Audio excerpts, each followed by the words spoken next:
பாகிஸ்தானின் சர்கோதா என்று அழைக்கப்படும் முஷாப் விமான தள பகுதியை இந்தியாவின் ஏவுகணைகளும் குண்டுகளும் சரமாரியாக தாக்கின. அங்குதான் கிர்னாஹில்லா என்கிற மலைப்பகுதி உள்ளது. இந்திய தாக்குதலில் அங்குள்ள பங்கர் வெடித்து சிதறியது.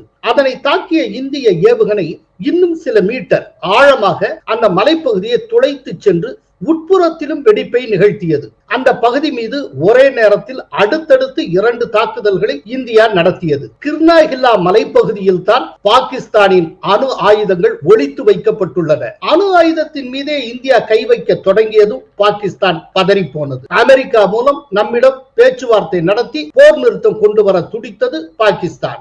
இந்திய பாகிஸ்தான் மோதலில் தலையிடக்கூடாது என்று முதலில் எண்ணிய அமெரிக்கா திடீரென தலையிட்டதற்கு காரணம் இதுதான் என்று நியூயார்க் டைம்ஸ் கூறுகிறது.